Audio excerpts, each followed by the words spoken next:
महाराष्ट्र के चर्चित वरिष्ठ आईएएस अधिकारी तुकाराम मुंडे का एक बार फिर से तबादला हो गया है। 21 साल की नौकरी में ये उनका 24वां तबादला है। सिविल सेवा में चयनित होने के बाद से अपने तौर तरीकों से काम करने वाले तुकाराम मुंडे का तबादला होने पर उनके बारे में सोशल मीडिया पर खूब बात हो रही है। 2005 बैच के आईएएस ऑफिसर तुकाराम मुंडे की छवि ब्यूरोक्रेसी में सिंघम जैसी है।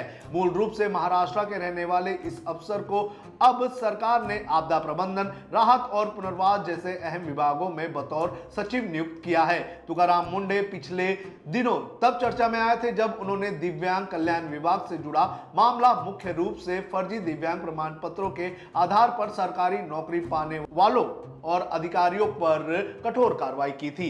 आइए आपको बताते हैं इस वीडियो में कि कौन है तुकाराम मुंडे और किस तरह से उनके अब तक तबादले हुए हैं। नमस्कार, आप देख रहे हैं लोकमत हिंदी। मेरा नाम है सुन कनौजिया।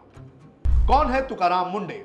तुकाराम मुंडे महाराष्ट्र कैडर के 2005 बैच के आईएएस अधिकारी हैं। मुंडे का जन्म 3 जून 1975 को महाराष्ट्र के बीड जिले के छोटे गांव तड़सोना में हुआ था। वो वंजारी कम्युनिटी से हैं जो ओबीसी कैटेगरी में आती हैं। उनका बचपन गरीबी में बीता। पिता किसान थे। स्कूल से लौटने के बाद वो खेतों में पिता की मदद करते थे। सब्जियां उगाकर बाजार ले जाकर बेचा करते थे। लेकिन 10वीं के बाद उनकी जिंदगी बदल गई। वो 10वीं के बाद रिश्तेदारों के घर औरंगाबाद शिफ्ट हो गए। वहां से कॉलेज की पढ़ाई की। तुकाराम ने 1996 में हिस्ट्री से बीए किया, फिर मुंबई जाकर पॉलिटिकल साइंस में एमए किया। इसके बाद यूपीएससी की तैयारी शुरू की। पहली बार में उन्हें सफलता नहीं मिली और वो फेल हो गए, लेकिन उन्होंने हार नहीं मानी। आखिरकार 2005 में उनकी मेहनत रंग लाई और वो यूपीएससी सिविल सर्विसेज की परीक्षा में पास होकर आईएएस अधिकारी बन गए। उनकी पहली पोस्टिंग सोलापुर में सब कलेक्टर के तौर पर हुई। वहां अवैध शराब के ठिकानों पर रेड मारकर उन्होंने हंगामा मचा दिया। उनकी उम्र तकरीबन 50 साल है, लेकिन 21 साल के आईएएस की नौकरी में उनका तबादला 24 बार हो चुका है। बताया जाता है कि वो अपने सख्त फैसलों की वजह से नेताओं और माफियाओं के निशाने पर रहते हैं। कड़क छवि से बनाई पहचान। आईएएस अधिकारी तुकाराम मुंडे को वाटरमैन ऑफ महाराष्ट्र अवार्ड मिल चुका है। उन्हें द मैन ऑफ मिशन भी कहा जाता है। तुकाराम मुंडे की पहली पोस्टिंग सोलापुर में हुई थी। तब उन्होंने अवैध शराब के अड्डों पर रेड मारी थी। तुकाराम मुंडे को अब तक कई बार धमकियां मिल चुकी हैं। वो रेत माफिया पर नकेल लगाने के लिए भी चर्चा में आ चुके हैं। उनकी शादी अर्चना मुंडे के साथ हुई है। मुंडे को एक बेटा और एक बेटी है। तुकाराम मुंडे ने अपनी शुरुआती पढ़ाई जिला परिषद के स्कूल में की थी। तुकाराम मुंडे ने अपनी ईमानदार छवि से अलग पहचान ब्यूरोक्रेसी में बनाई है। तबादले से चौंक गए लोग। सोशल मीडिया पर तुकाराम मुंडे का तबादला होने पर यूजर्स ने हैरानी जताई है। गौरतलब है कि पिछले साल अगस्त 2025 में दिव्यांग कल्याण विभाग के सचिव नियुक्त होने के बाद मुंडे ने राज्य भर में दिव्यांग कोटे से भर्ती हुए कर्मचारियों के दस्तावेजों की जांच की थी। जांच में पाया कि कई अधिकारियों ने फर्जी मेडिकल सर्टिफिकेट का उपयोग कर आरक्षण का लाभ लिया है। इस जांच के आधार पर महाराष्ट्र सरकार ने लगभग 316 अधिकारियों और कर्मचारियों को निलंबित कर दिया था।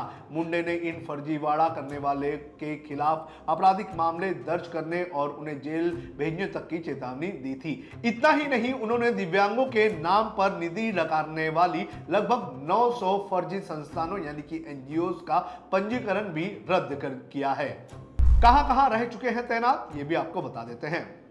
तुकाराम मुंडे के प्रशासनिक करियर की शुरुआत 2005 में सोलापुर से हुई थी, जहां वो ट्रेनिंग सब कलेक्टर थे और 2 साल बाद वहां से शिफ्ट हो गए। उसके बाद डेलूगर सब डिवीजन में डिप्टी डीएम बने, फिर नागपुर जिला परिषद के सीईओ बने।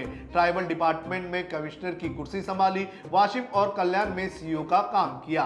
बाद में वो जालना में डीएम बने। मुंबई में सेल्स टैक्स और के असिस्टेंट कमिश्नर रहे। 2014 में फिर सोलापुर डीएम के तौर पर उन्होंने काम संभाला। इसके बाद 2016 में नवी मुंबई म्युनिसिपल कमिश्नर बने और यहाँ उन्होंने कमिश्नर मॉर्निंग वॉक शुरू की, जिसमें सुबह पार्क में लोग आते थे और अपनी शिकायतें बताते थे और वो तुरंत सॉल्व कर देते थे। साल 2017 में वो पुणे में पीएमपीएल के सीईओ बने। 2018 में नासिक म्युनिसिपल कमिश्नर रहे, जहां आदिवासी इलाकों में खूब मदद की और आषाढ़ी वारी के लिए 3000 शौचालय बनाए। साथ ही वीआईपी दर्शन बंद करवा दिए। फिर प्लानिंग डिपार्टमेंट में जॉइंट सेक्रेटरी बने। मुंबई में एड्स कंट्रोल प्रोजेक्ट के ऑफिसर भी रहे। 2020 में नागपुर म्युनिसिपल कमिश्नर बने। महाराष्ट्र लाइफ अथॉरिटी में मेंबर सेक्रेटरी का पद भी संभाला। 2021 में नेशनल ह्यूमन राइट्स कमीशन में पहुंचे। 2022 में हेल्थ सर्विसेज कमिश्नर बने। 2025 में दिव्यांग कल्याण सेक्रेटरी के पद पर ट्रांसफर किया गया, जिसके बाद अब उन्हें राज्य के सचिवालय में सचिव आपदा प्रबंधन, पुनर्वास, राजस्व और वन विभाग में ट्रांसफर कर दिया गया है। मुंडे ने अपनी ईमानदारी से अपनी छवि बनाई है और इसको लेकर कई नेताओं के भी वो निशाने पर रहते हैं। कई नेताओं ने कई बार उनके खिलाफ शिकायत भी दर्ज की है।